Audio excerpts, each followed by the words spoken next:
Transition to Work merupakan seri kolaborasi antara Pertamina Foundation dan Insight Web Academy yang akan membantu Insight Learners dalam mempersiapkan diri sebelum terjun ke dunia kerja.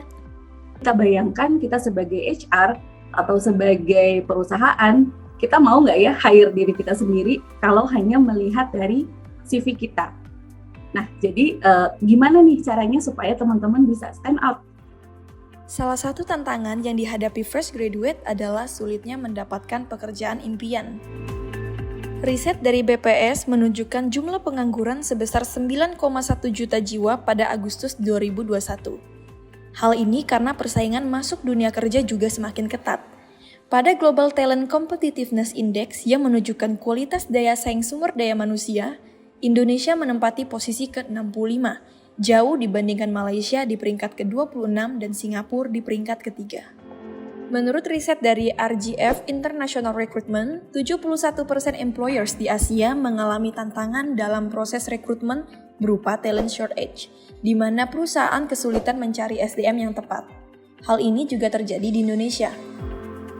Dari pernyataan tadi, terlihat ya, kemampuan talent dan kebutuhan perusahaan tidak cocok. Lalu, gimana caranya agar kita bisa cocok, punya nilai tambah, dan dilirik oleh perusahaan?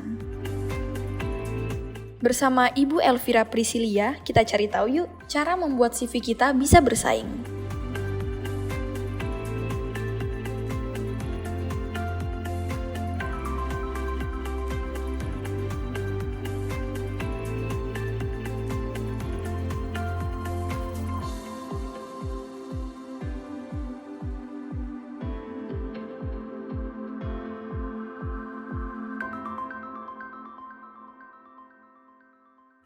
Nah, sebenarnya nggak sulit ya teman-teman untuk membuat CV kita bisa ditaksir nih sama rekrutmen. Sebenarnya ada 4 elemen penting yang harus ada di dalam suatu CV. Nah, kalau personal detail ini sendiri yang termasuk di dalamnya itu adalah nama lengkap, kemudian nomor telepon, email, sosial media yang terkait dengan pekerjaan, dan foto kita yang proper. Oke, ini ada beberapa perusahaan yang mensyaratkan juga nih beberapa informasi tambahan ya. Misalnya usia, ada beberapa perusahaan atau beberapa posisi yang perlu usia tertentu untuk posisi tertentu. Ini bukan yang esensial, tapi jika memang posisi yang teman-teman apply mempersyaratkan hal itu, maka sebaiknya dituliskan. Nah, sebaiknya penyusunannya silakan teman-teman atur mulai dari yang terkini, yang paling update, sampai yang paling lampau. Jadi kita susun dari sekarang ke belakang, kita tarik ke belakang. Terus CV itu juga bagusnya hanya 2 halaman. Jadi tidak perlu panjang-panjang. 2 halaman aja sebenarnya udah cukup banget untuk seorang rekruter tahu nih apakah kualifikasi atau hal-hal yang teman-teman sampaikan di situ memang sesuai dengan yang dicari. Kita bahas tentang poin penting yang kedua adalah executive summary. Nah, ini kalau teman-teman lihat di LinkedIn, suka ada yang nulis about-nya di LinkedIn, ini bisa jadi gambaran tentang executive summary kita. Nah, kalau kita lihat di sini, is an oil gas professional with bla bla bla bla bla. Terus yang kedua juga supply chain professional with passion in talent development bla bla bla. Nah, ini adalah beberapa contoh executive summary yang bagus nih, teman-teman. Kita juga bisa nanti lihat-lihat di dalam LinkedIn. Jelas ya di sini kekuatannya orang ini apa. Karena dia menuliskan ada kata profesional di bidang bla bla bla bla. Kemudian ada kalimat juga nih yang menjelaskan gimana sih dia berbeda dari yang lainnya sama profesional di bidang itu. Kemudian ada juga kalimat yang menjelaskan apa yang dia lakukan. Misalnya 20 years of industrial experiences, kemudian project management, manufacturing, distribution. Nah, hal-hal seperti itu yang sebagusnya ada di dalam executive summary-nya teman-teman. Nah, bagian yang ketiga tentang transferable asset ya. Ini kita bicara tentang kompetensinya teman-teman nih. Nah, kompetensi sendiri sebenarnya ada banyak banget. Kompetensi itu adalah aset-aset yang kita bisa tunjukkan atau bisa berikan nih kepada perusahaan.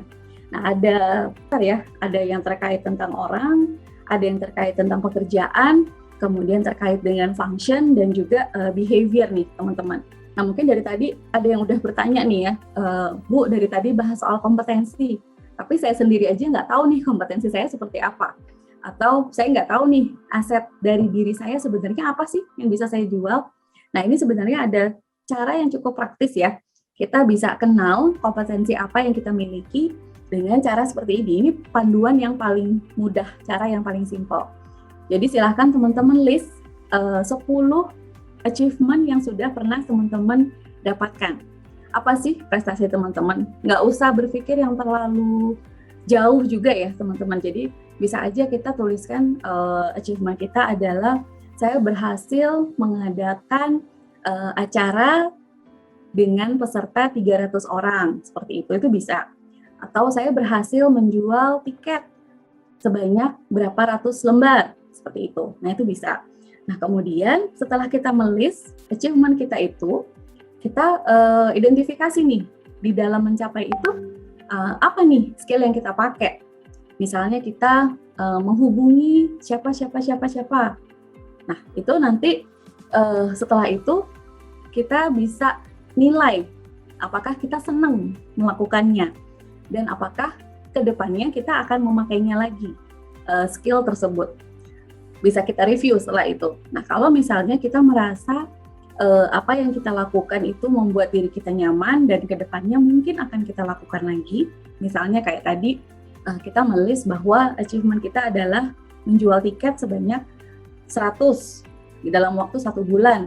Gitu. Nah, cara yang kita lakukan adalah dengan mengkoordinir teman-teman saya dari berbagai fakultas. Nah, dan kita enjoy gitu melakukannya. Mungkin berarti skill kita adalah skill di komunikasi. Kita senang nih ketika kita harus berkomunikasi dengan banyak orang, walaupun itu hal yang tidak mudah dan mungkin kedepannya kita akan pakai itu lagi. Nah, berarti itu adalah satu kompetensi yang sudah bisa kita tahu nih teman-teman ya. Jadi kompetensi kita adalah komunikasinya baik, seperti itu. Ini memang butuh latihan berkali-kali. Butuh juga kita banyak refleksi ya, banyak evaluasi apa saja achievement kita, kemudian bagaimana kita melakukannya. Tapi saya percaya ini pasti bisa dilakukan seperti teman-teman. Kita juga perlu menuliskan CV kita menggunakan pendekatan yang bisa disingkat dengan STAR ya. Jadi ada situation, kemudian ada task atau tugas yang kita lakukan itu apa, kemudian action atau tindakan yang kita ambil waktu itu apa sih, dan hasilnya seperti apa. Jadi itu ya singkatannya, situation, task, action, dan result. Nah ini adalah pendekatan yang umumnya dipakai oleh orang ketika menuliskan CV-nya. Di mana teknik ini berguna banget untuk memberikan lebih banyak detail tentang pengalaman kerja dari seseorang. Dia menggunakan STAR ini juga akan memberikan suatu faktor pembeda ya, competitive advantage, apa yang membedakan kita dari orang lain nih, dengan background pendidikan yang mungkin sama. Nah, karena rekruter juga pastinya kan pengen tahu gimana sih caranya orang yang melamar ini nantinya akan memberikan added value atau memberikan nilai lebih bagi perusahaan. Nah, ini benar ya teman-teman. Jadi, apapun yang teman-teman tuliskan di dalam CV itu menceritakan sesuatu loh tentang diri teman-teman. Oke, the devil is in the detail ya teman-teman. Tadi saya udah menyampaikan ya tentang kemampuan memberikan perhatian ke detail-detail. Nah, kadang-kadang kita miss nih beberapa detail. Misalnya typo dalam ejaan atau spelling sesuatu. Atau mungkin kita buru-buru ketika membuat CV dan nggak sempat cek dan recheck lagi nih CV yang sudah kita buat.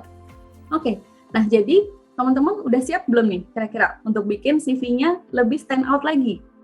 Mudah-mudahan apa yang saya share hari ini bisa bantu teman-teman ya untuk bikin CV-nya jadi lebih stand out, kemudian di shortlist sama perusahaan dan diterima nih pastinya. Kini, Insight Learners sudah lebih tahu ya tips menulis CV mulai dari personal details, executive summary, dan transferable asset. Bagian mana yang mau teman-teman kembangkan? Tulis di kolom komentar ya. Good luck!